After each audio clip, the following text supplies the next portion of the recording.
MeTV, which stands for Memorable Television, is my absolute favorite TV network out there.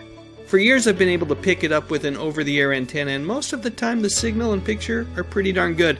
That said, I've always wished that I could just stream MeTV through my set-top box or over my phone or PC, and until recently, that just hasn't been possible, which is a shame because there are parts of the country where folks just can't get MeTV.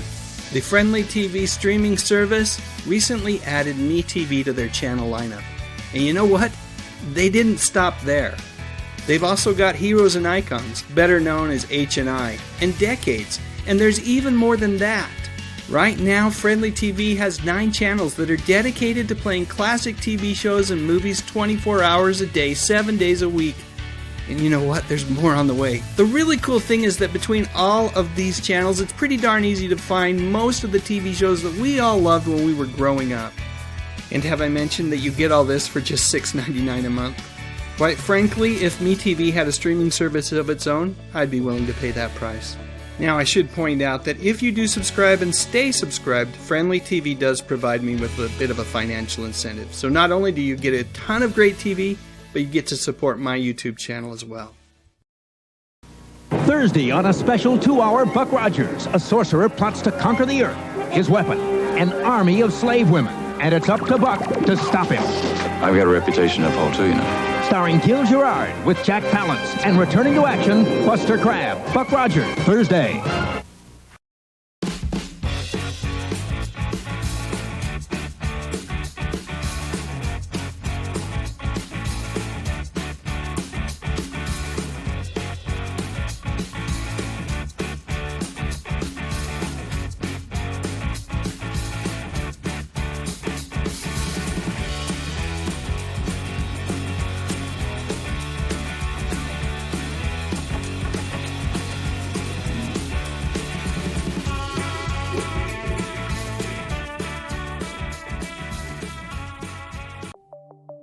The Live Stream Code and Rating Administration has rated this online event PG.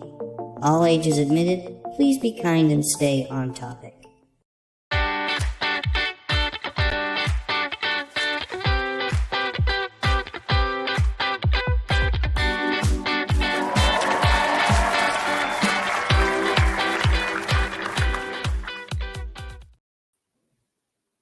Good evening and welcome to the Good Stuff Live.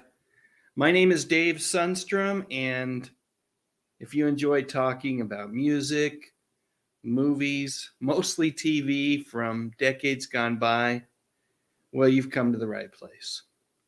So I've got some housekeeping to do here, a few things I want to cover. I want to thank my executive producers and a couple other things, but first off, let's just address the elephant in the room today. I've noticed a couple of comments about it already. Richie Gray points out, Lance Kerwin, age 62, dead. I like him. Yeah, this is really sad news and not anything that I wanted to see come across my news feed today, but it is official, or you never know, right? These days, there's so many misreportings of celebrity deaths, but it does look like Lance Kerwin has passed away at the age of 62. And I haven't had a chance to read through the articles yet and see if they're talking about any sort of cause of death. The first thing I saw today was I saw a tweet from my friend Ike Eisenman, who you may know from Escape to Witch Mountain or Escape from Witch Mountain and Star Trek II, The Wrath of Khan. And he posted over on Twitter, just talked about his friendship with Lance and how difficult it was to see this news today. And Ike said that he learned an awful lot from Lance. So, you know, I wasn't a huge fan of the show that really kind of propelled him to fame, James at 15 and then James at 16. But it seemed like Lance was on a little bit of everything. And then, of course, he was in that great miniseries, Salem's Lot. So anyway, let me go ahead and put in a few more comments here regarding Lance. He was on Wonder Woman with Roy Rogers, The Loneliest Runner, music, movies, and more with Brian. Says that he did a tribute to him over on his channel. Richie Gray says Lance Kerwin didn't come across like a big a-hole. Do you think drugs killed him? They don't tell us what he died of yet. I don't know. We will find out soon enough. I didn't realize, I haven't watched Enemy Mine in a very long time, but that's a great movie, and I hadn't realized that Lance was in that. Julia, of course, brings up James at 15 and then 16, and Gary Carpenter says 62 is way too young. Superfan Thrash Pondo Pond says, my wife had such a crush. And Superfan Lance Chaffin says, 2023 is starting to look a lot like 2022 with stars dying. Sadly, that is the world. As we get older, years are going to feel a lot similar in terms of faces and friends we know passing on. Tom McCluskey says, Kerwin creeped me out in Salem's Lot. That was a great mini-series. And John Bernstein says it's way too young because he's 62 too. I get that. Danny Staten says he was awesome in Salem's Lot. And Cindy D says she had a crush on him as well. John H says this is the first that he is hearing about Lance's passing. And John H points out, as it was pointed out earlier, that he was Michael Landon in The Loneliest Runner, or played a character based on Michael Landon. All right, I think we're going to stop there, but rest in peace, Lance Kerwin. Tough news, friends. Okay, but I do want to move on to happier things, which, let me just start by saying hello to some folks.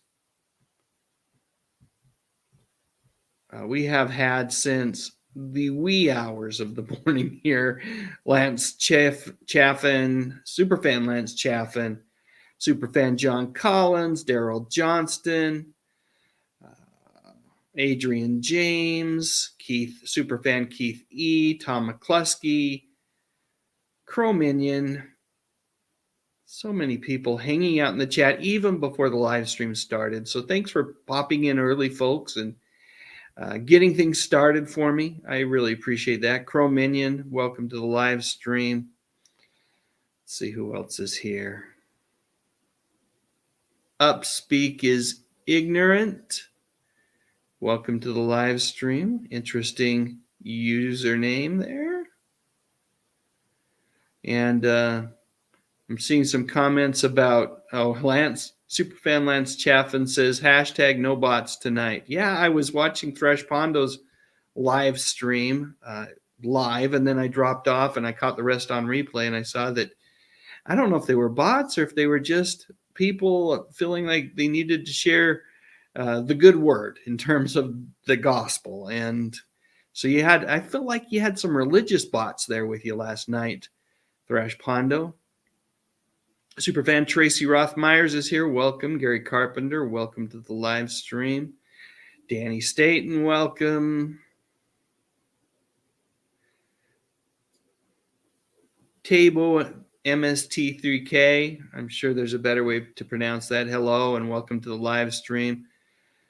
Superfan John Collins, always great to see you here. Philip Cockram, thank you so much for the salutation and the kind words. Hopefully all will go well. Let's see who else is here. Rosalia Zarita, always a pleasure to see you here in the live stream and in the chat.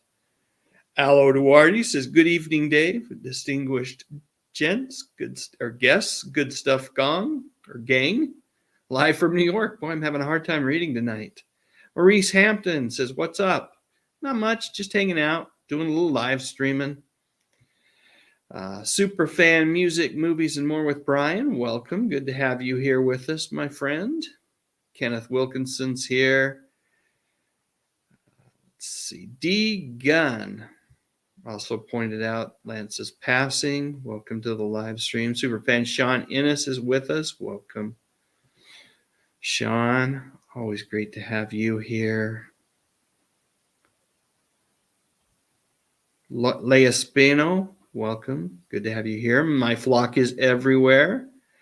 Thanks for joining. Great to have you here on the live stream. Hope you're doing well. Let's see, Julie Strom, welcome as well. And Cindy D, I think I said hello, but I'll say hello again. And John Bernstein, John Doe. Let's see, Superfan Dominic D. I'm scrolling fast now, trying to get through this. Willie Bowen, John H. Retro Nerd Girls here. Great to have you with us. Rob Aiken, welcome. Ravenscroft 82. Good to have you here. ADHD 7712. Welcome. Salem's Lot and more. Welcome to the live stream. Said hello to Thrash Pondo, super fan Thrash Pondo, but I'll say hello again. If you stick around after the live stream tonight, I've got a little Thrash Pondo clip to play. Let's see. Gary Carpenter, welcome. Edward Catilier, or Catiller. I'm pronouncing that last name wrong. Sorry, Ed. Let's see. Herman Vasquez, Sean Heisler. Yes, I got your email, and I reached out to the folks over at RetroFan. From what I can tell, you are on target for RetroFan number 25, which just started shipping. You may have been in a second or third wave of shipments, so you should be getting it very soon. So thanks for reaching out, and I meant to reply to you today and just forgot, got busy doing other things. Superfan Sean Innes, welcome. Oh, at some point you have to just call it good. Nisi77, Dave Thomas, Daryl Johnston, Willie Bowen, Joe Anderson. Welcome, welcome, welcome. I think I'm caught up. If I missed anyone, my sincere apologies. Hopefully I'll catch you later on in the chat. All right, so here's what we're going to do today. First off, I'm going to thank my executive producers. My executive producers tonight are Lance Chaffin, John Collins, and Kevin Connor, all of them. They put their money where their mouth is and threw a super chat into the chat prior to the start of the live stream. Really appreciate it, gentlemen. Thank you so much for your support, and thank you for being tonight's executive producers. It's always great when I can have an executive producer or two on the show. So got to find a way to say thank you to you fine gentlemen for that. And I can't think of any. I hear that All in the Family is coming to Me TV. So let's do a little Archie dance, and I'll be right back.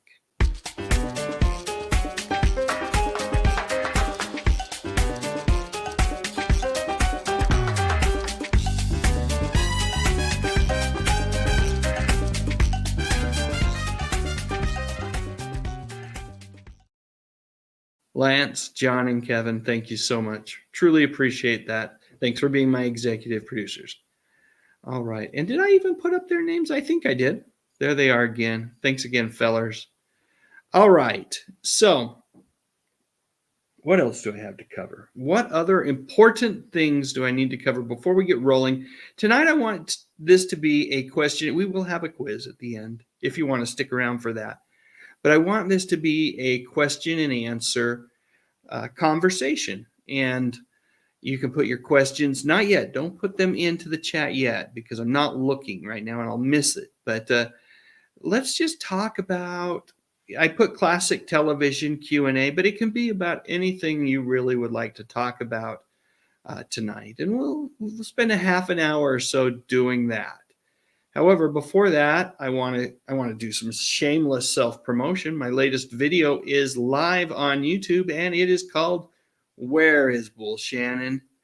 You know, we've got the new Night Court reboot out there, And of course, John LaRoquette's Dan Fielding is back, but Marsha Warfield's Roz, and for me, even more importantly, Bull Shannon, played by Richard Mole, they are nowhere to be found. And so this video that's out there right now asks that question and provides an update on Richard.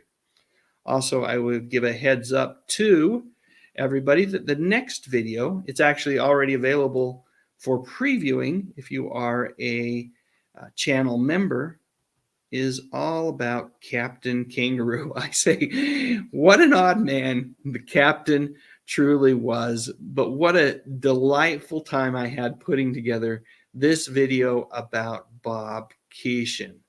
So, like I said, that's available for channel members right now. You may be asking, well, what do I need to do to become a channel member? And, you know, what's being a channel member all about? Let me give you a little bit of information on that. Ever wonder what happens when you click on that little join button and become a super fan of the channel? Well, the thing that you might notice right away is that I do my best to prioritize your comments and respond to them first. It's the very least that I can do. And if you stick around for a while, you'll probably also discover the channel member updates. These are exclusive videos that I do 2 to 3 times a month. You know, I gave away a bunch of Remind magazines during the last one. And we have exclusive live streams from time to time. Not every month, but at least a couple of times each quarter. But more than anything else, you have my total appreciation. I know it's only a couple of bucks, but it takes effort to click on that join button and express your support in that unique way. All right, before we get into the questions in the chat, I'm going to answer a couple of questions that I received through the comments section. I posted a channel member update and offered to those channel members to make sure that their questions got answered first. So I'm going to go there. But first I'm going to take a swig of my Coke Zero. And thank you, Lance, and others for helping me or helping support my habit. And let me just go here. Oh, I should point out, inside my Yeti is some really cool. I bought an ice maker, a Frigidaire ice maker off Amazon.com. It was $100. Our ice maker in our fridge had broke, and I never liked the ice that came out of that fridge anyway. It was the hard ice. It was hard to chew on, and I love the ice when I go to like the Quickie Mart. It's the chewable, softer ice. So I did some research and found on Amazon.com this ice maker. Like I said, it's $100, but oh my goodness, the ice that comes out of this is so freaking delightful. So anyway, if you're interested, I'll post a link to that in the description section. I am loving it. It's my product of the week. Let's call it that. All right. And later on today, we will be giving away a copy of Retrofan. I think it's going to be number 25. This is the cover for number 25. Could be number 26. If it is number 26, it's not going to ship out until April. So I'm hoping that the folks over at Tomorrow's Publishing can send out number 25 to tonight's winner. But it's up to them. We'll see. Okay. And then we'll have a quiz. So lots to do tonight. But first, let's get to these questions. We'll start right here. And this is from super friend John Collins, who says, when did you first realize that your hobby could/would become something bigger than just a hobby, which you enjoyed doing and had become somewhat of a juggernaut? I won't call it that, John, within the YouTube sphere, and is now a source of meaningful semi-passive income. What was the turning point? Turning point was probably about a year after I started making videos about nostalgic television. And I remember I was on vacation with my family in Boston, summer of 2019, and I had a handful of videos, a lot of them having to do with Three's Company, that were just getting some massive views. And it was at that point where I was realizing, hey, you know what? YouTube this month might pay for 2 or 3 of these trips to restaurants and things like that. And so, and it's just nice because I was making the videos not to make any money out of them, but just because I love sharing about, and reminiscing about these classic television shows and movies and even sometimes music. And so when I realized that, yeah, it's just so great. What a wonderful feeling. Question number 2, John asks, what is one of your favorite presentations which you thought would be widely viewed and enjoyed? However, in the end, it was viewed minimally. This one right here. Here's the most important thing I ever learned from watching Mr. Rogers' Neighborhood. I thought that was going to be a big hit. I was so excited about it, and I watched it a handful of times myself and was really proud of that video. And to date, it's like 4 years old, and it's had about 3,000 views, which really isn't great for one of my videos. So that's that. There was another question there. Okay, what is a television series that you wish were available on streaming platforms, however, they're not? This is, let me see, I thought I had a picture of this. I'm disappointed. Thought I'd uploaded a picture. Let me see if I can upload a picture really quick. Hold on, folks. I've got so many pictures here on StreamYard that they won't let me upload one without deleting another one. All right, there it is. Jack of all trades. Now this one isn't from the 60s, 70s, 80s, or even 90s. I think it was a syndicated television show starring Bruce Campbell that premiered in 2000. So much fun. This is produced by Sam Raimi, who Bruce collaborated with on the Evil Dead series of movies. And I love this quote. Bruce says, Jack of all trades is like a gourmet meal for goofballs. If you take a dash of Wild Wild West, add a dash of Get Smart on top, and a garnish of F Troop, and a helping of Moonlighting, that's what you get. It's a really fun show, little half-hour adventures set just after the end of the Revolutionary War. Lots of fun, lots of humor, a little bit of action, and a whole heck of a lot of Bruce Campbell, and I'm a big fan of that actor. So that one, from what I understand, I haven't been able to find it on any of the streaming services. There are a handful of episodes in varying quality here on YouTube that you can watch if you're interested in checking it out, John. John had one more question, I think. He said, I know this might be a difficult question. However, could you explain how views, likes, comments, and shares of a given YouTube presentation or video actually affect a presentation's value within the YouTube algorithm equation? Obviously, it involves those 4 data markers. However, how are they weighted? Are all 4 weighed the same, or are some of them more important than others? Well, let me share with you really, John, there's actually 2 metrics that are super important, and those are CTR, which stands for click-through ratio. So, and the other one is video view duration. So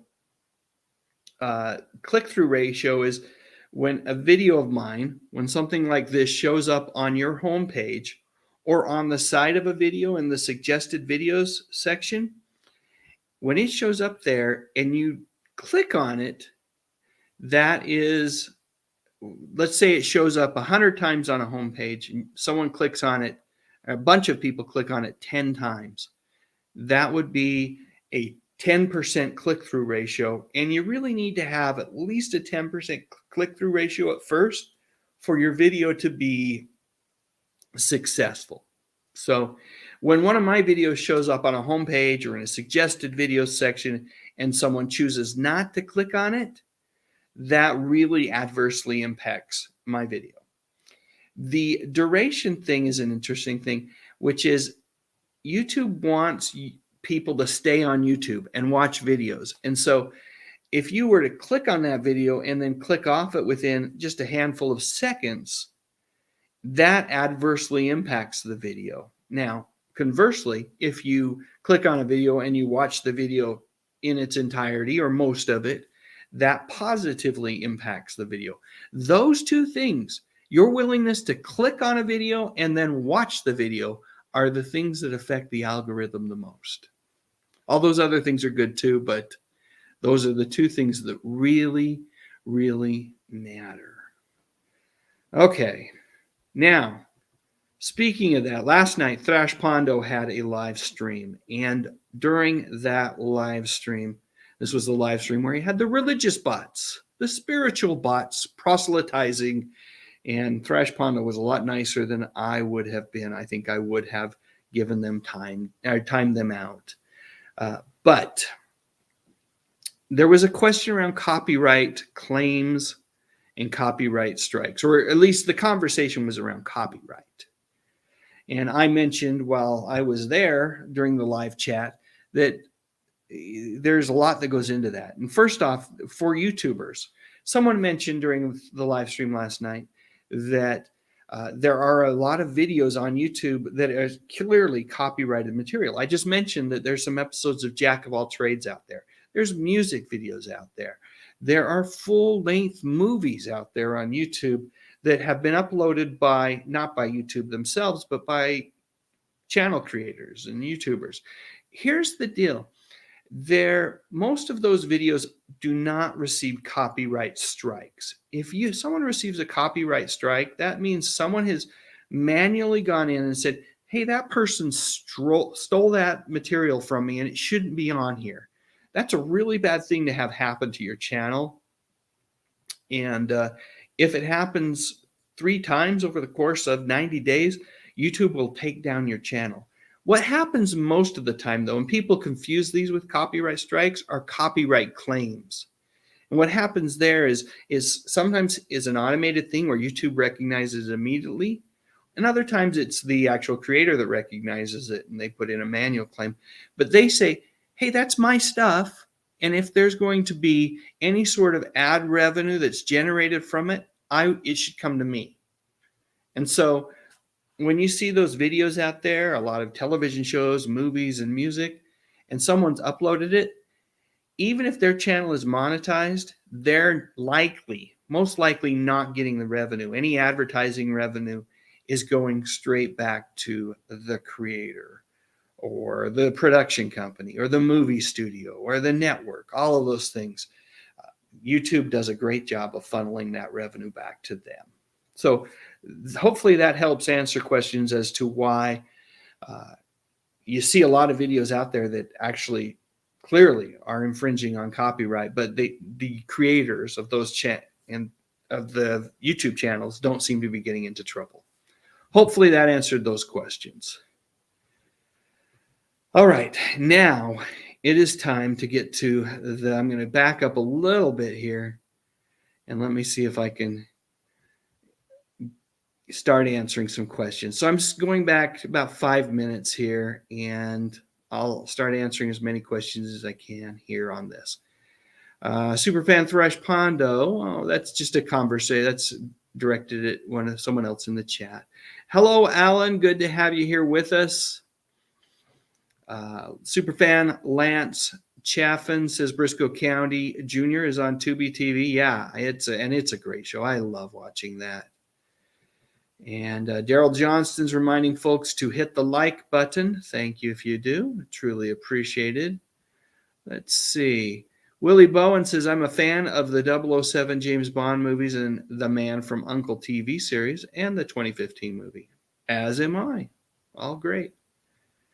Let's see. John Bernstein's heading out. Thanks for hanging out with us for a little bit, John. Truly appreciated. Let's see.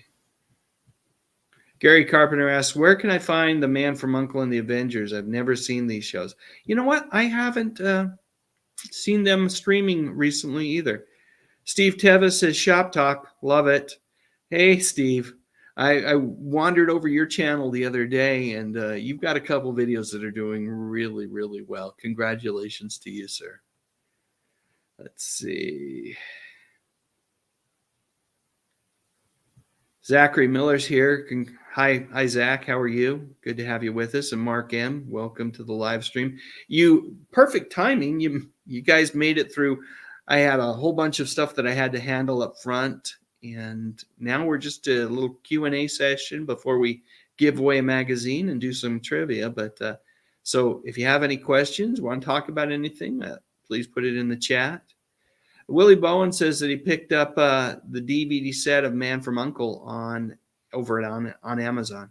Matt Sweeney's here. Welcome. And Media Archive Mike. Good evening to you, sir. A very fine evening.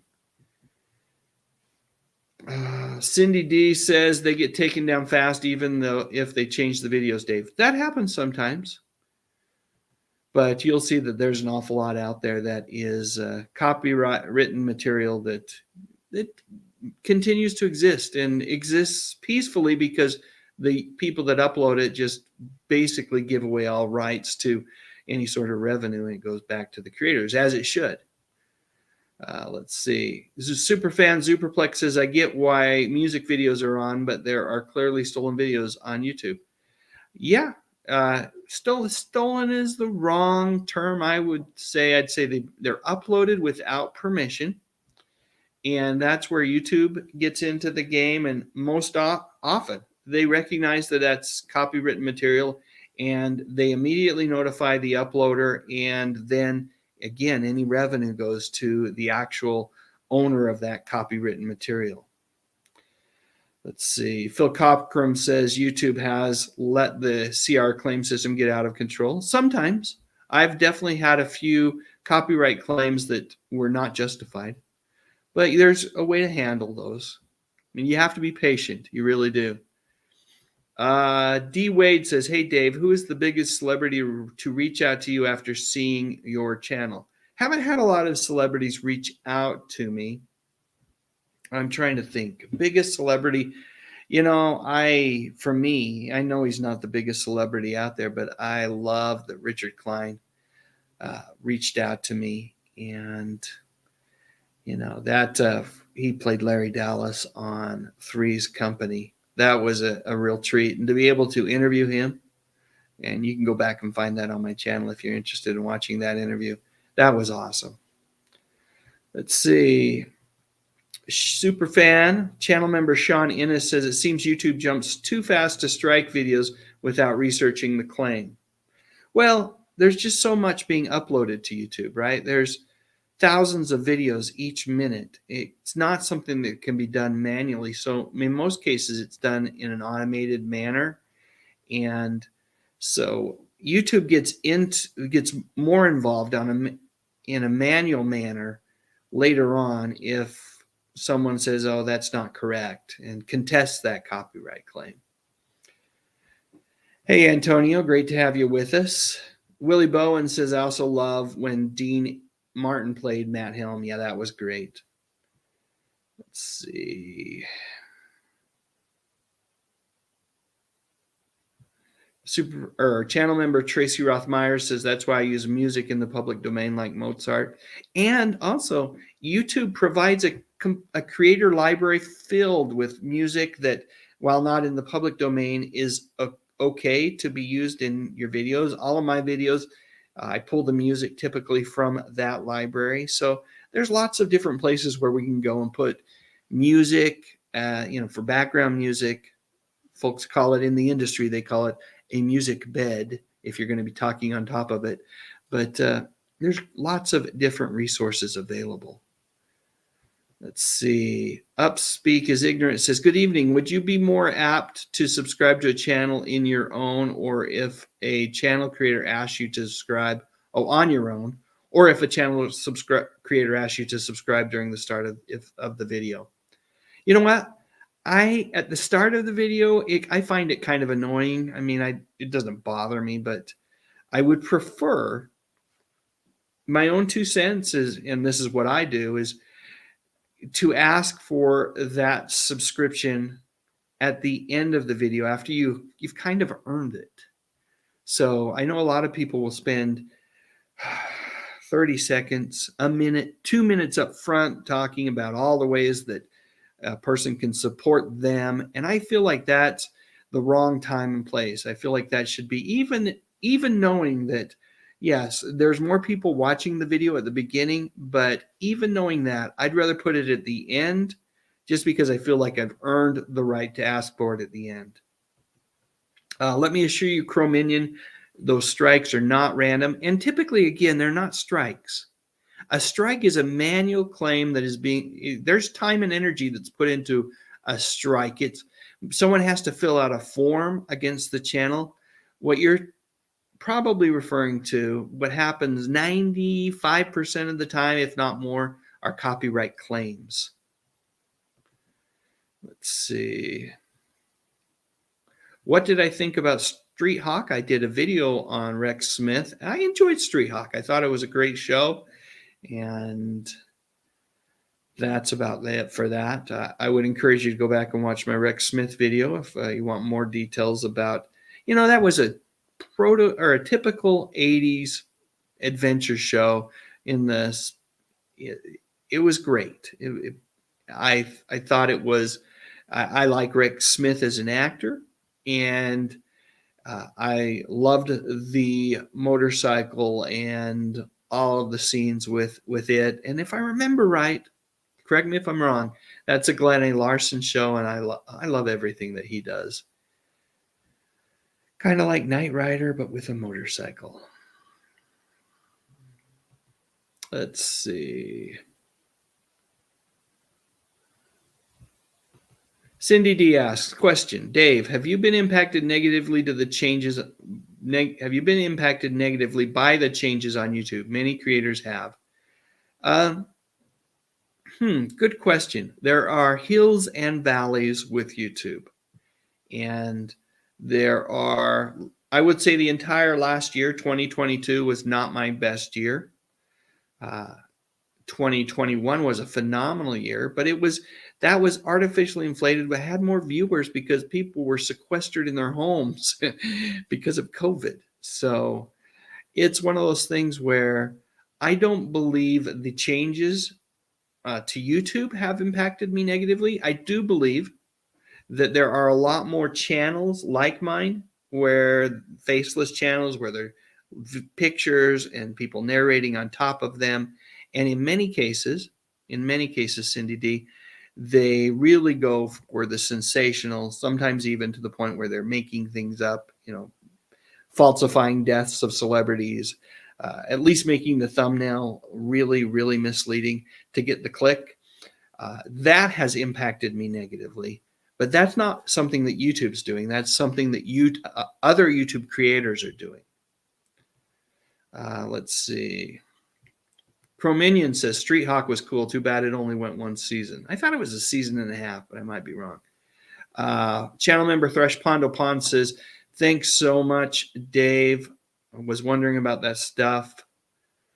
Willie Bowen says, I wish that I could have a DVD of Hawaiian Eye, 77 Sunset Strip, The Green Hornet, and Philip Marlowe TV series, as well as the Peter Gunn Show. Yeah, those are all, I don't think any of them, you can get some DVDs out there, but they're not they're bootleg DVDs.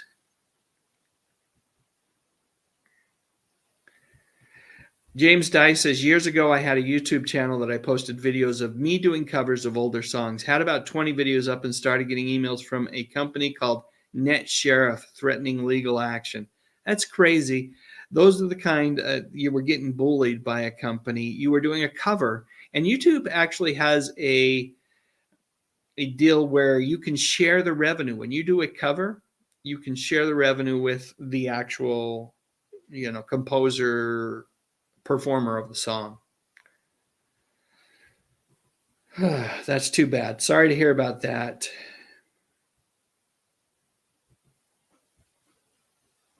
Let's see. Music, movies, and more with Brian says, Buck Rogers is awesome. Gil Gerard was a great actor. Did anyone acknowledge his birthday the other day? I did in my community section, and there were a lot of folks that responded in the comment section to that. Zachary Miller says, I'm not bad, Dave. Thanks for asking. Did I ask? I hope I did. But if I didn't, it's just because there's so many comments in the chat.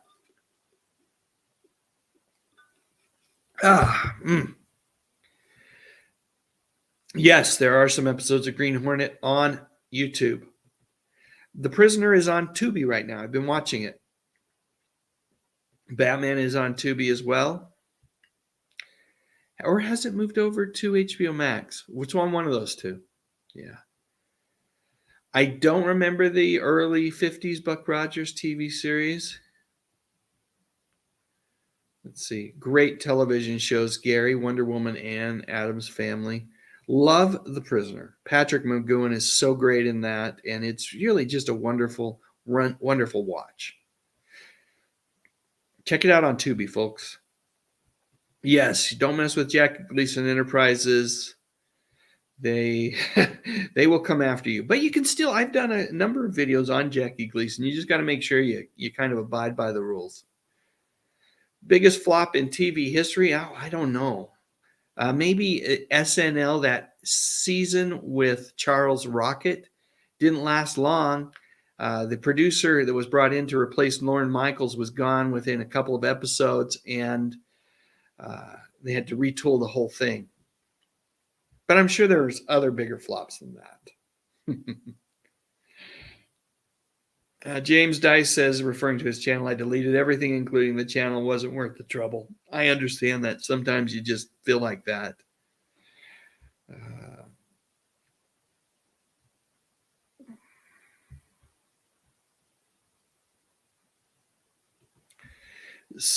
Channel member Superplex says, I thought it was interesting that Unapologetic had a public domain movie on his channel. It was taken down as copyright issues. You have to be really careful about what's truly public domain versus not. And here's what can happen. The music in a public domain movie can still not be in public domain. So you have to be really careful. And that's where they can get you sometimes. I loved Oh God, You Devil. That was a fun movie. Let's see. Thank you, channel member Dominic D. I really enjoyed visiting with Richard Klein. Yeah, Rex Smith, he did a decent job playing Daredevil. It was the earliest known live-action version of Daredevil on television that I'm aware of. Let's see. Yes, Superplex is correct. Channel member Superplex says record companies want their music videos on YouTube. They don't mind having them there because, one, they're going to get all the revenue, and two, it's advertising, right? Phil Cockrum says maybe better defining fair use is needed for a modern age. Well, here's the deal. Fair use isn't actually it's an idea. There's no legal definition of what fair use is. But it's an idea that you can use to defend your work if you need to go to court for it. Hopefully no one ever has to do that. Let's see.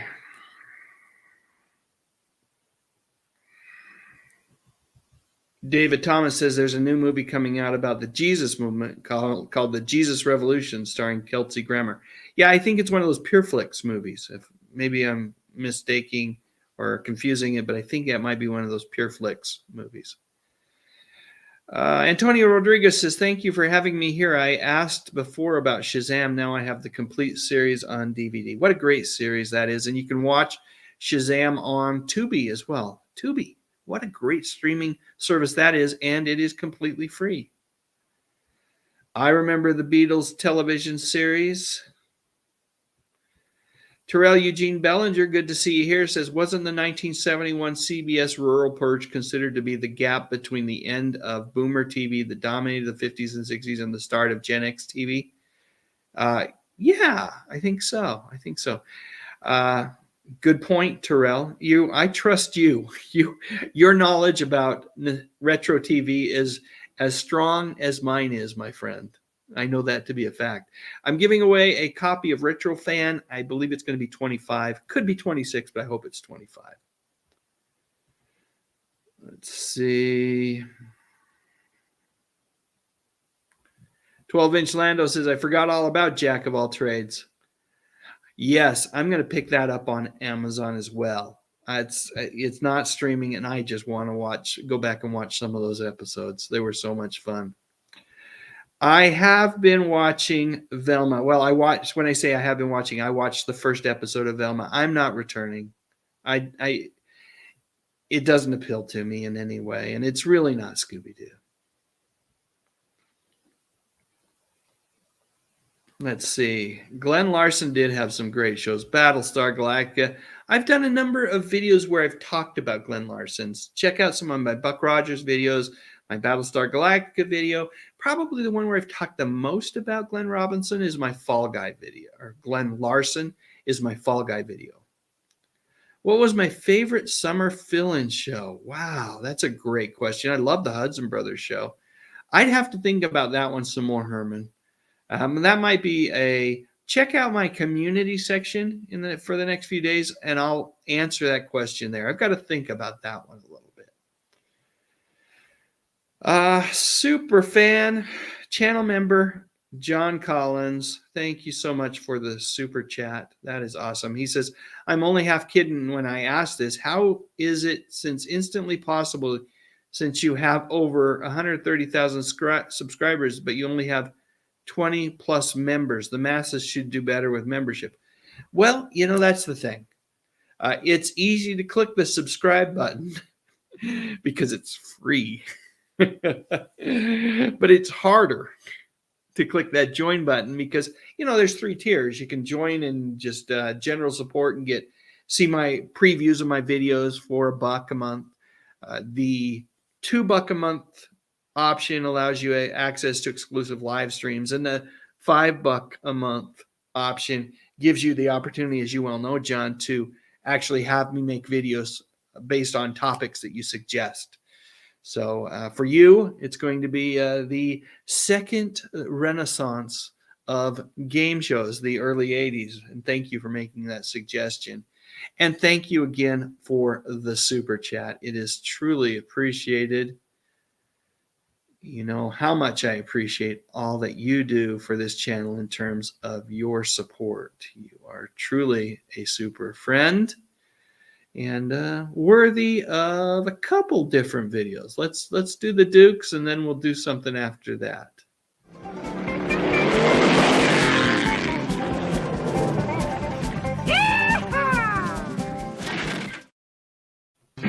Someone is trying to embarrass me.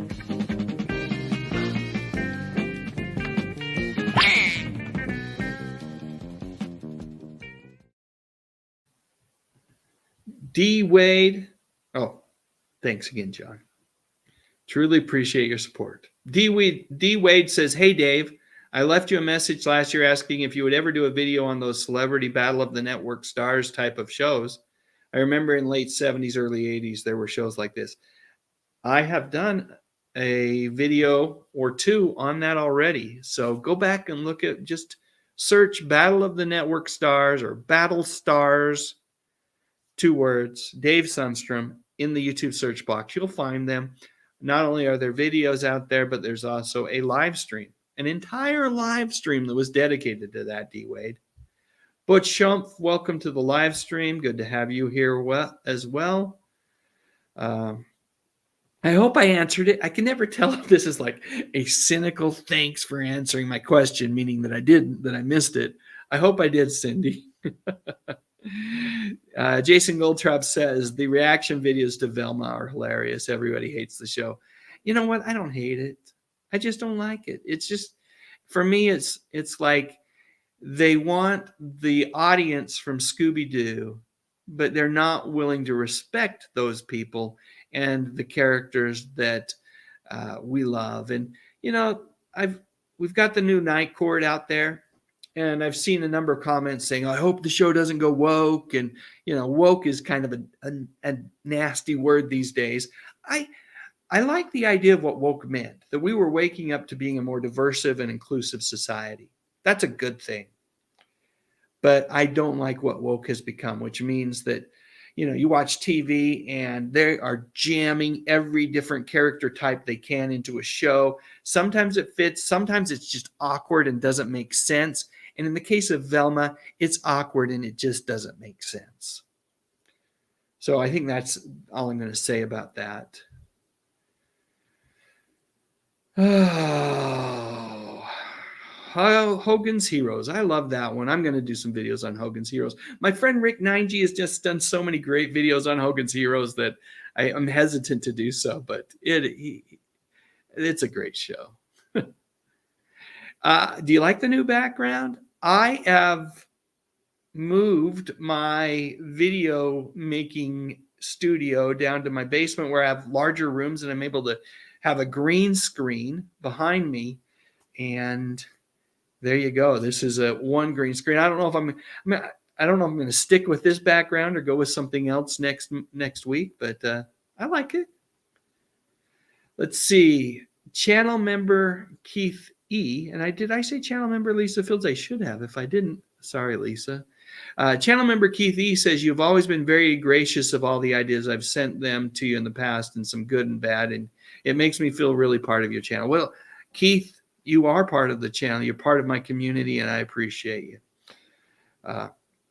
Brenda Bunch, yes, long time no see, she says, been busy graduating from school with my degree in clinical mental health counseling. Oh, so good to have you here, Brenda, and what a worthy, noble field you're going into. Thank you for all you do. Channel member Dominic D says, very professional looking background. You look like you're in a Hollywood recording studio. That was the goal, but I don't know if I'll keep it. We'll see. Willie Bowen says, favorite redheads on TV in the 60s were Tina Louise, Ginger Grant, Linda, Betty Jo Bradley. Linda, what is her last name? Oh, I'm drawing a blank. Linda K. Henning. Yeah, you've got the rest of it there. Yeah, Paul Henning, her dad, was the creator of Petticoat Junction. Yeah. All right. I'm glad you are enjoying the YouTube Talk RNG, and hopefully I didn't bore too many other folks with it. Let's see. Keep scrolling. I'm way behind here. I want to recognize we've got a new channel member here. And let me scroll down and see if I can find who that is. Oh, RRT 2001 has gone ahead and clicked on that join button and become a new channel member.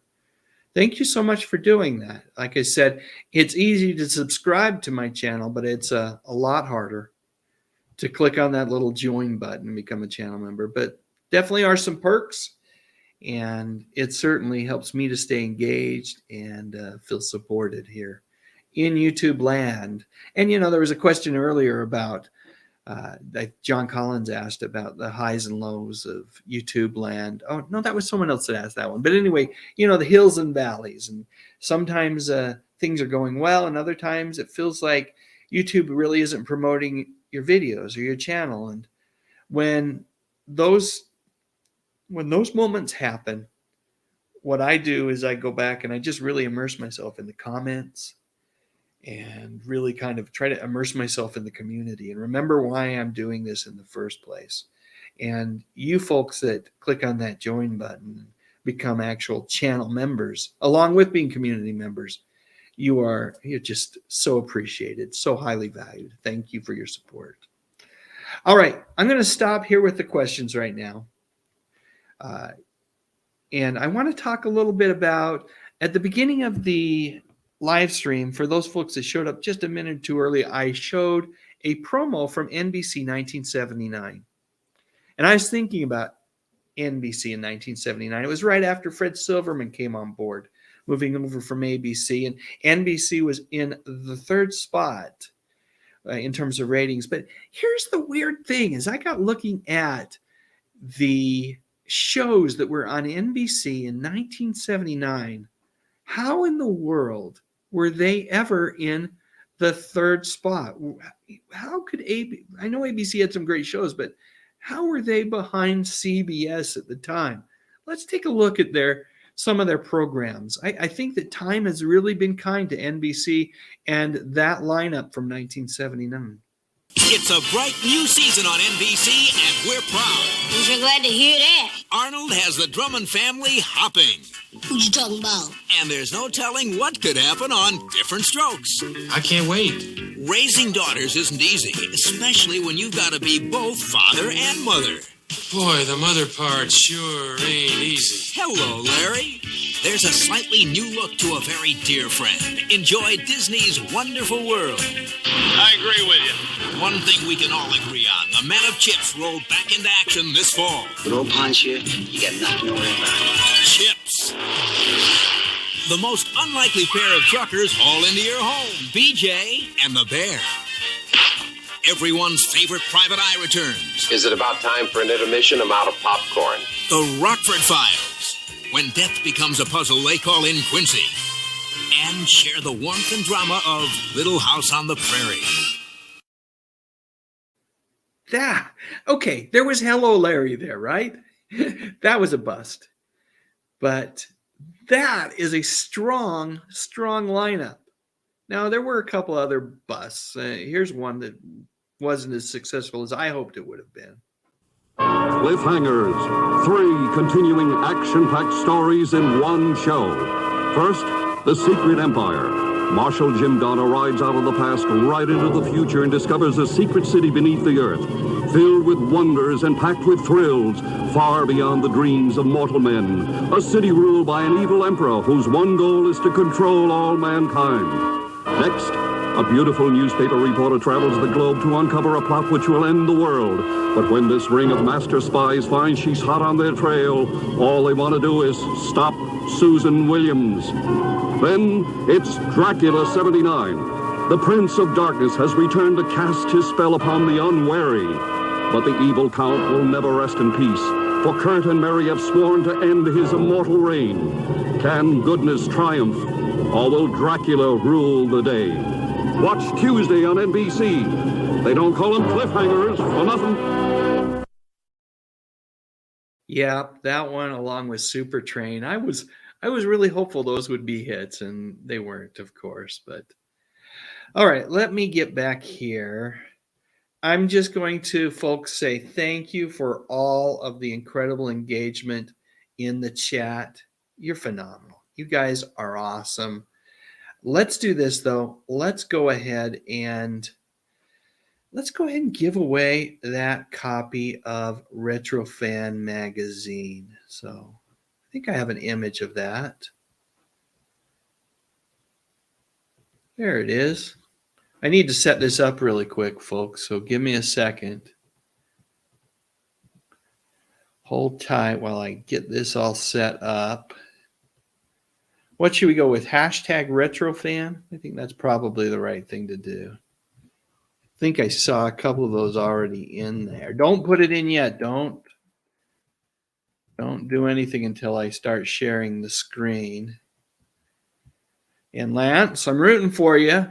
I know you all, I think there's lots of folks out there rooting for you, and I'm definitely one of them.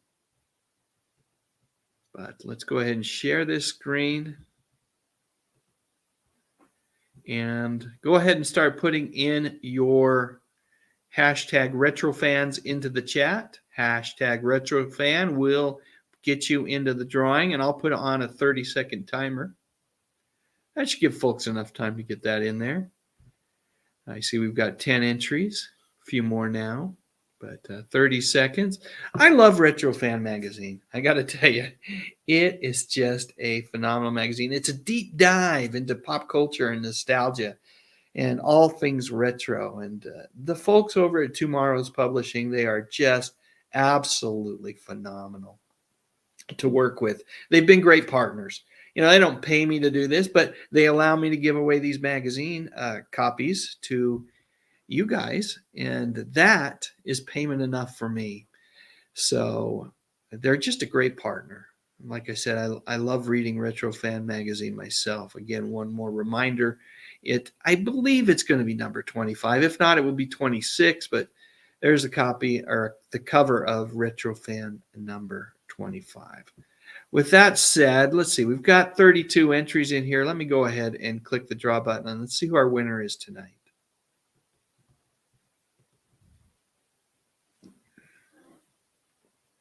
Who's it going to be? John. John is our winner tonight. All right, John. Congratulations. Excited for you. And let me go ahead and pull up this This is where I need you. I need you to send me your full name and an address. It needs to be within the continental U.S. If it's not, send it to me anyway. I'll just have to send you something else because Retrofan can only be shipped to the continental U.S. But there is the email address. Now, if I'm going to take this off the screen in just a second here. If you missed it, you can always rewind the live stream and pause it and write that down. But congratulations. I truly hope you enjoy Retrofan. And folks, I will go ahead and put a link to Retrofan magazine in the description section of this video so that if you want to check it out and, consider subscribing to the magazine or, just buying a handful of copies, you can pick them up the digital versions pretty cheap. Give it a look. Check it out. It's definitely worth your time if you are a fan of this kind of stuff. All right, let me stop sharing here and go back to full screen. And let's do this. Let me first off acknowledge we have another new member tonight. Wow, this is great. Thank you so much for joining. Let's see if I can find that. Who is it? It is Keith E. Well, Keith E., you were already a member. Keith, you were already a member, my friend. You might have to double check on that. I don't want you to be, duplicating membership. So you can definitely back those out. And if you accidentally did that, because it looks like you signed up for membership again here, back out of those. I don't want you to be charged more than once for membership. But thank you for all your support, Keith. It truly is appreciated. All right. Let's do this. Chrominion says it means he upgraded. Well, that's cool. Thank you so much, Keith E. I appreciate you doing that. And unfortunately, StreamYard doesn't tell me what you've upgraded to, but I appreciate that. Thank you for your support. Okay, I think it's quiz time. We're an hour into this live stream. Let's do a little quiz. I've been focusing those last two videos were on NBC 1979, their lineup during that year. Let's have a quiz based on the cartoon lineup from 1979. Here's the deal. This is kind of cool. If you were a comic book reader way back then, this showed up in a lot of the comic books right prior to the fall season of NBC's Saturday morning lineup. And it was a full-page ad and with a quiz on it and a little form you'd fill out. And after you answered the quiz, it'd become part of the NBC Saturday Morning Peacock Club. And I remember seeing this in a number of comic books that I had. I was an avid comic book reader at the time. And I remember going through here. And at the time, I don't think I got them all right. But I redid the quiz today. And now, based on what I know, I did get 10 out of 10. So you guys can shoot for that. But, more importantly, let's shoot for just having a little bit of fun as we go through these questions. Question number 1. Daffy Duck's fast-footed friend, Speedy Gonzales, is A, disco dancer, B, a roller skater, C, a roadrunner, or D, a mouse. Let me see if I can put this on here at the same time. Yes, I can. Let's give folks 30 seconds. Now, after the third question, the sixth question, at the very end, I'll kind of get everybody's scores if you're keeping track. And you can answer this question in your head. You can put your answer, what you think it might be, in the chat. I think most of these questions are pretty simple. I mean, they were targeted towards that 8 to 12-year-old, maybe 6 to 10-year-old target demographic, Saturday morning television viewer. The correct answer is, of course, Speedy Gonzales is a mouse. So let's go to question number 2. On Casper and the Angels. So this was a show that was new on NBC on their Saturday morning lineup in 79. on that show, Casper is A, a garbage collector, B, a dog catcher, C, a circus clown, or D, a guardian angel or guardian ghost. Which one was Casper? A garbage collector, a dog catcher, a circus clown, or a guardian ghost? 30 seconds in there. That lineup, that 1979 lineup for NBC Saturday morning was really a lot of fun. And one of the shows they had was Fred and Barney Meet the Thing. As a matter of fact, the next couple of questions are about that. And I was super excited for Fred and Barney to meet the Thing. And the disappointing part is that they had episodes of the Flintstones, and then they had standalone episodes of The Thing, but they never actually, aside from the intro and a few interstitials, they never actually met. Correct answer here is D, guardian angel or guardian ghost. Moving on to question 3. In Fred and Barney Meet the Thing, the huge orange-colored thing turns into A, a robot, B, a girl, C, a mailman, or D, a teenager. 30 seconds on the clock. Again, your choices are robot, girl, mailman, or a teenager. Now, obviously, this is not what actually happened in the Fantastic Four. This was kind of the Thing cartoon. In this version, this iteration was a little bit different, and one of these characters would morph into the Thing. So 7 seconds left on the clock. Your answer in the chat or just in your noggin, and the correct answer is a teenager. All right, let's take that image off the screen, and let's see how folks are doing score-wise. Give me some scores, folks. While we're waiting for scores, thank you to Alan Bellamo, who has become a new channel member. Your support is truly appreciated, Alan. Thank you so much. Let's see. Let me see if I can find that. There it is. There you are, Alan. Thanks again, buddy. Appreciate it. Okay, scores. Let me see if I can find it. Cro-Minion is 2 of 3. Angela McArdle, welcome to the live stream, by the way, Angela, 3 for 3. John H. is 3 of 3. Nick Mamonis is 3 of 3. Hey, Nick. James Dye, 2 of 3. Channel member Lisa Fields, 3 of 3. Al Oduardi, 2 of 3. Let's see. Channel member Zoo Perplex, 2 for 3. Sakina McMurrin, hey, 3 of 3. Lamont Bradford, 2 of 3. Steve Schwetman, 3 for 3. Channel member Music, Movies, and More with Brian, 3 for 3. Channel member Sean Ennis, 2 for 3. Let's see. Channel member Dominic D, 3 for 3. Diane Shea, 3 of 3. John, 3 of 3. Karen Lester, 3 of 3. Let's see. John H says, I just put down D each time. Dolph Quick, 3 of 3. Thank you, good sir. Thank you.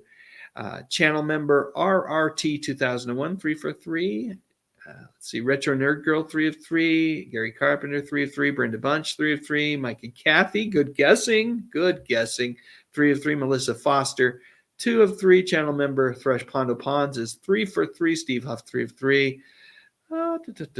Custom God just got here, so we won't hold that against them. 3 of 3 for Media Archive Mike. Hungry Jerk, Tom McCluskey, 3 of 3. Channel member Alan Bellamo, 3 of 3. Let's see. No, the teenager was not a girl. The teenager was a guy. The Thing is a male. Good question, though, Al. Good question. All right. Dave Thomas is 3 of 3. Diane Shea's 3 of 3. Mr. Led's 3 of 3. Clarence Walker's 1 of 3. I think that's good. We're going to stop right there and get back to the questions. All right. Question number 4. On Saturday morning. Now, I know the answer to this question because I've seen this episode, but it's a tough one. This is a tough one because you probably haven't seen the episode, but we're going to ask the question anyway. On Saturday morning, September 8th, Fred and Barney get stranded on an island with A, a mermaid, B, an ice cream cone, C, a werewolf, or D, a giant lizard. 30 seconds on the clock. Let's get that fired up. And then I'm going to take a swig of my Diet Coke here.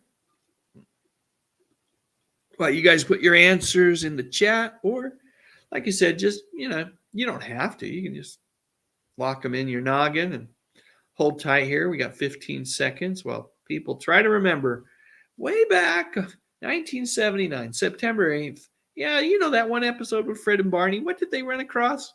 Was it a mermaid, an ice cream cone, a werewolf, or a lizard? Well, folks, it was a werewolf. C is your correct answer there.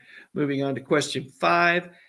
This one should be easier if you remember the Super Globetrotters cartoon. Curly Neal, a famous basketball player who stars in the Super Globetrotters, turns into A, football star, B, a rock singer, C, a basketball, or D, the President of the United States. Again, good old Curly Neal from the Harlem Globetrotters in the Super Globetrotters cartoon can turn into a football star, a rock singer, a basketball, or the President of the United States. Which one is it, folks? Do you guys remember the Super Globetrotters? This was where the Harlem Globetrotters had they all had different superpowers. It's kind of fun. All right, take this off the clock. The correct answer is Curly would turn into a basketball. Let's do one more, and then I'll get an update on scores. Question number 6. This is a weird question, but we'll just leave it here. The new Shmoo looks like A, chubby rock, B, your sister, an early your mama joke here. This time it's a your sister joke. C, a furry bear, or D, another Shmoo. Let me put the timer on the clock here, and we'll read the question one more time. The new Shmoo looks like A, a chubby rock, B, your sister, C, a furry bear, or D, another Shmoo. Anybody remember where the Shmoo came from? He was actually a creation of Al Capp, of course, of Lil Abner fame. And I believe actually Shmoos did show up in Lil Abner, if I remember correctly.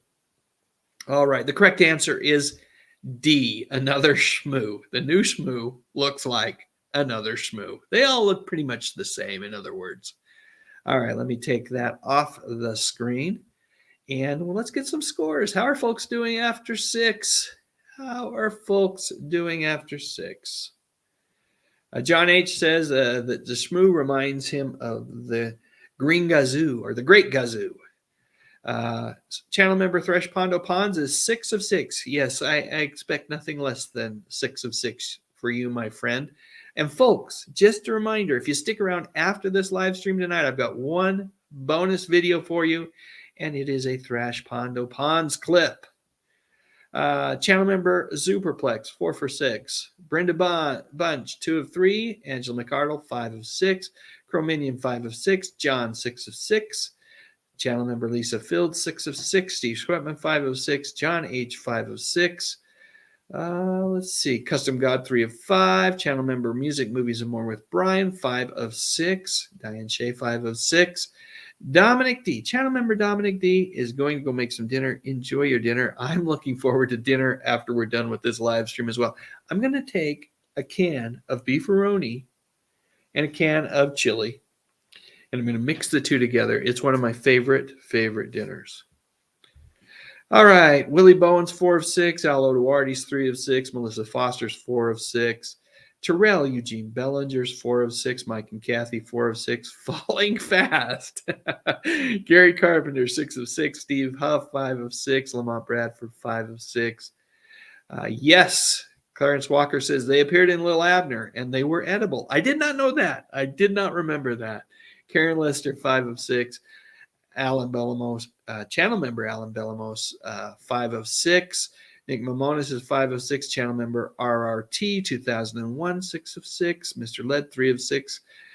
Retro Nerd Girl, rocking it tonight, 6 of 6. Live stream coming up on Friday evening, folks. You got Thrash Pondo doing a live stream tomorrow night, and then you've got Retro Nerd Girl live streaming on Friday night. So you know what? There's something for you every night if you want to pop on into YouTube and hang out with this community. Let's see.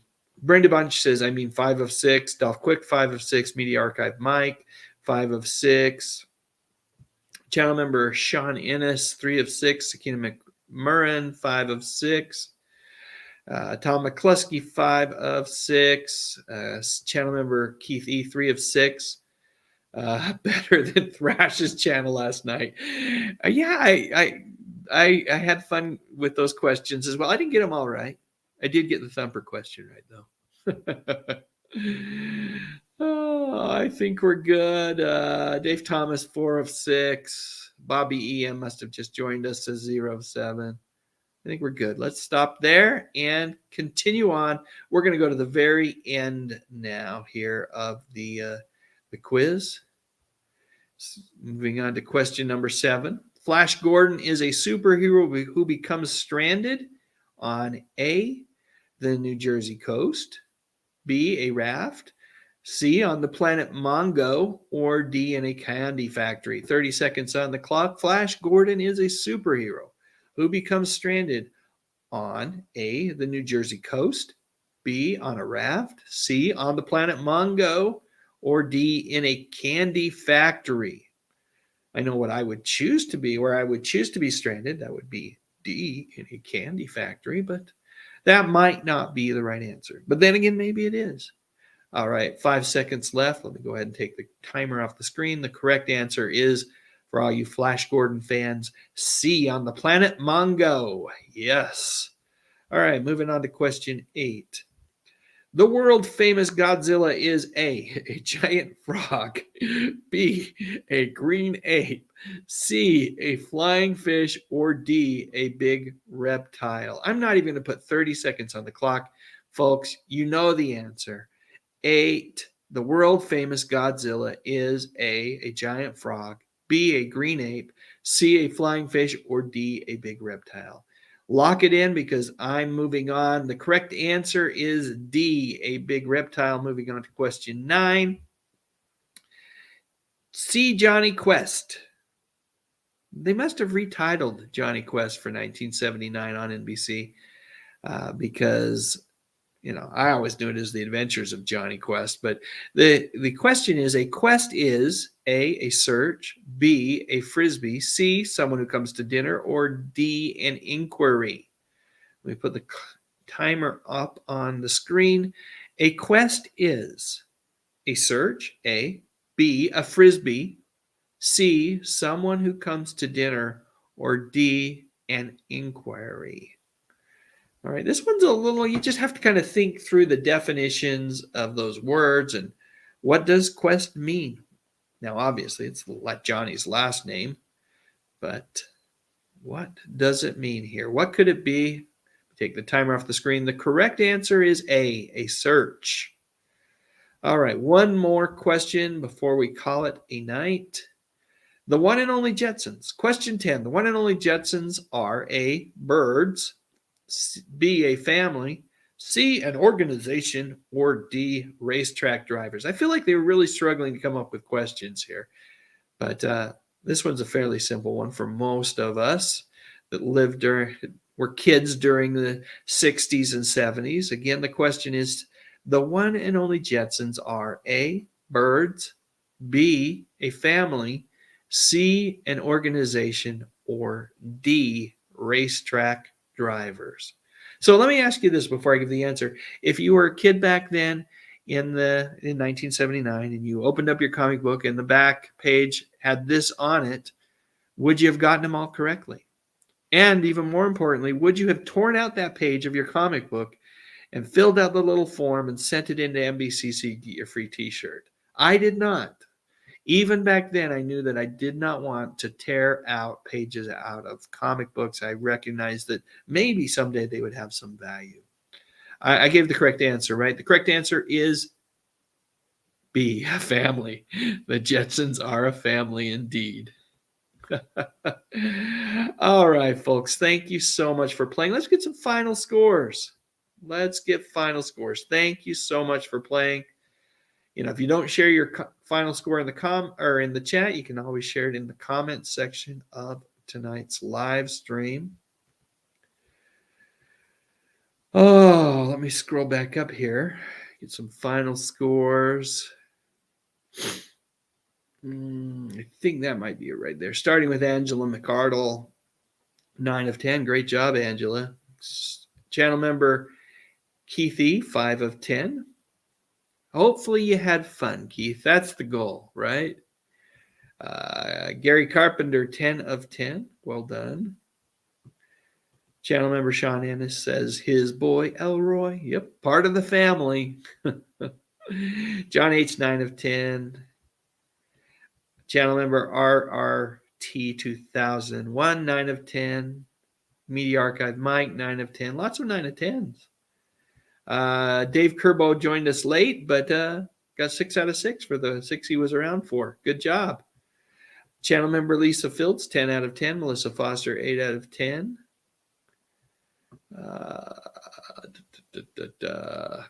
Channel member Thrash Pondo Ponds, 10 for 10. Well done. Crominion, 9 of 10. Steve Swetman, 9 of 10. Stupid werewolf question. Yeah, that was a dumb one.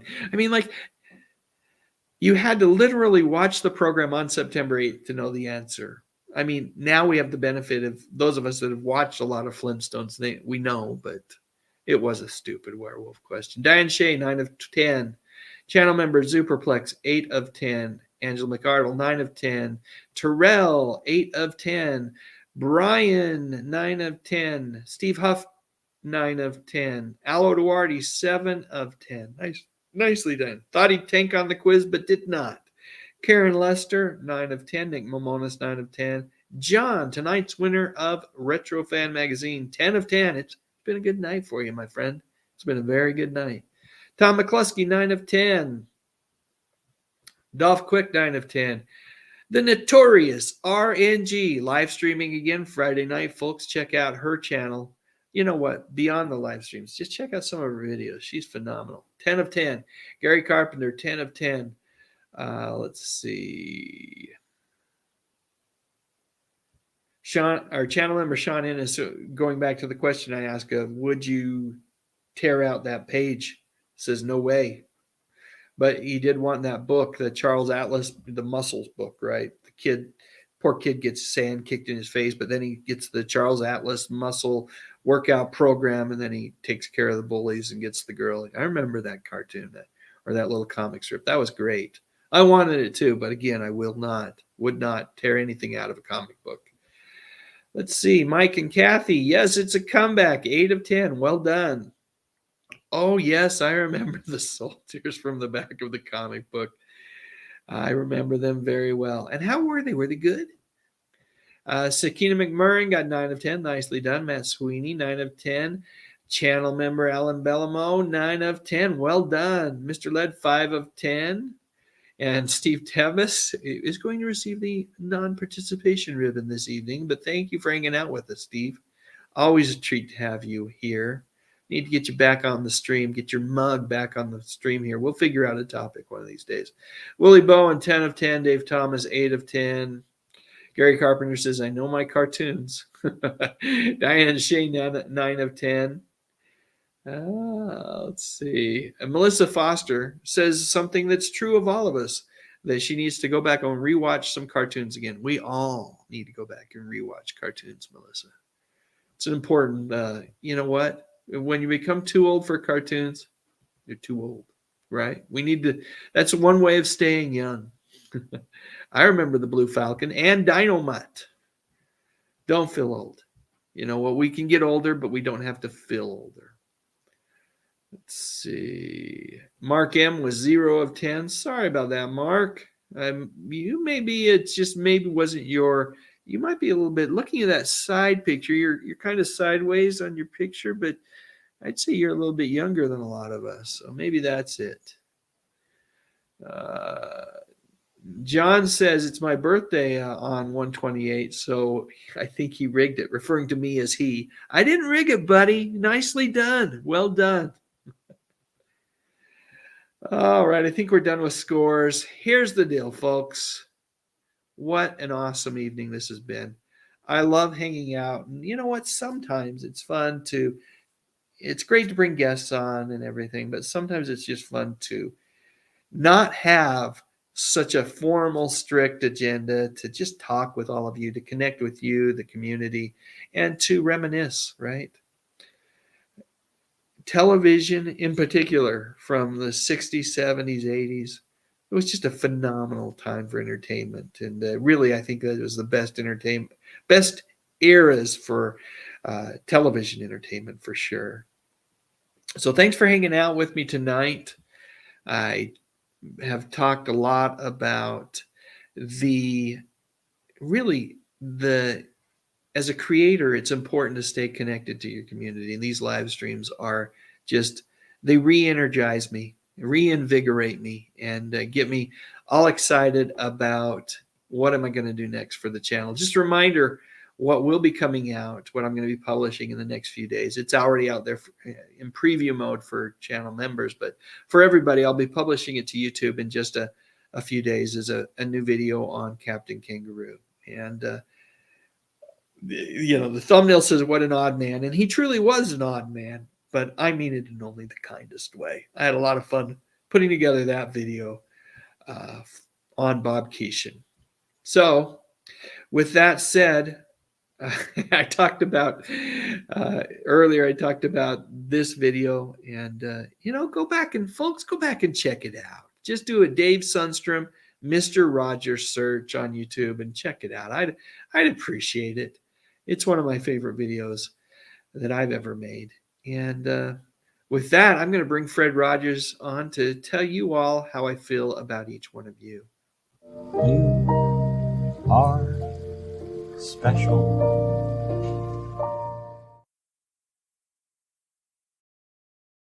Thanks again, folks. I hope you all have a phenomenal remainder of the week. And just know that you are all appreciated. Now, I'm going to share I'm out of here. I'm going to go get some dinner. I'm going to go get my beefaroni chili mix going and fire that up in the microwave.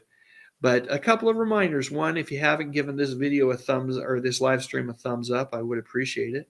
Hey folks, if you're enjoying this live stream, be like the Fonz and give it a thumbs up. Hey. And also, while I'm gone, Thrash Pondo's here to talk about some of his favorite cartoons from decades gone by. Take care, folks. We'll talk to y'all soon. And let's stroll on down memory lane, you and me. And what were your faves? Well, it's funny. I was frantically jotting down notes tonight, and I actually only could limit myself down to a top 10. But for the purposes of this discussion, I will pick my top half of the top 10, shall we say. And as always, as you know, in no particular order. So I'm going to open up. Well, I'll probably give them chronologically. And I also, one other thing, by the way, there were a lot of really great live action Saturday morning shows on at this time. I omitted them. I thought that might make a better other show. Yeah, exactly. I have a lot of fave live actions as well, but I thought let's stick to cartoons tonight, and we can talk about Shazam and Isis and Jason of Star Command and Bigfoot and Wild Boy and all those great shows later. Indeed. Okay. So, Valley of the Dinosaurs. Always been a huge dinosaur fan. And the idea of a family getting lost and living with a group of people who live amongst dinosaurs would have been a dream come true. Well, apart from the fact I couldn't get McDonald's. But other than that, it was a dream come true. And it smacked a lot of another show that I loved at the time. So that had to make the cut. Star Trek, the animated series, outstanding. Possibly one of the best made Saturday morning cartoons of all time. It still holds up as canon in the TOS universe. So for you Trekkies out there, and you already know this, not only is it one of the best cartoons ever made, it's actually considered actual Star Trek material. Thundar the Barbarian. Always been a fan of the post-apocalyptic subgenre, and what could be cooler than Thundar? In fact, I was just talking quick Thundar question for you, because I never really watched Thundar. But did he have a lightsaber? Was that a lightsaber that Thundar had? He did. How Thundar was able to avoid copyright infringement is still beyond me, because he's a carbon copy of Conan the Barbarian. Although Dan actually had this vintage comic, which is even closer than Conan the Barbarian. Even has a girlfriend who's a princess named Ariel. But of course, Thundar got away from that because it was set in the distant future, not in the past. But he had been a slave to a wizard. The wizards sort of controlled the post-apocalyptic world in like a medieval society. He was a slave to this wizard, and when he escaped, he stole a weapon. It was basically a lightsaber. The only difference is it was solar powered, and its Achilles heel, he couldn't use it in the dark. And of course, a lightsaber is not. So my guess is that's how they managed to skate on it. It was a sun sword, not a lightsaber. Oh yeah, it's a sun sword. That's totally different than a lightsaber. Totally different. And he had a best friend who was a Wookiee. So yeah, I remember that too. It felt like it was very much like you take Conan, maybe a little He-Man, throw in some Star Wars, and boom. It's like who made this? James Cameron? Dances with copyright infringement. It was a really solid Saturday morning cartoon. Skipped a little on the animation, but they all did. But again, post-apocalyptic, I had to throw it in. Let's see. So that's the big three. I'd have to go with, of course, Flash Gordon. The Flash Gordon animated series, absolutely fell in love with it. Again, Robert Ridgely. Robert Ridgely did the voice of Flash Gordon. He also did the voice of Thundar. And if you're keeping score, he was also the voice of Tarzan, the ape man. Robert Ridgely was like the voice of the 70s. So that brings us up to 4. And I'm going to round out. I'm going to go vintage for the last one. One for the primal swamps of my Saturday morning viewing. I'm going to go with the Super Friends. Oh, nice. I love the Super Friends. Early Super Friends. In fact, it came up earlier. Were you a fan of the Wonder Twins, or were you a fan of the original sidekicks? And I'm a fan of the original sidekicks, I must confess. In fact, this shows you how far back we're going. When we first moved to Cape Cod back in 1973, we didn't have cable TV because only the rich people had that on Cape Cod back then. We got one channel on our 8-inch black and white TV set, one channel. And thank goodness for Saturday mornings, the Super Friends was on the channel that we had. Thank goodness.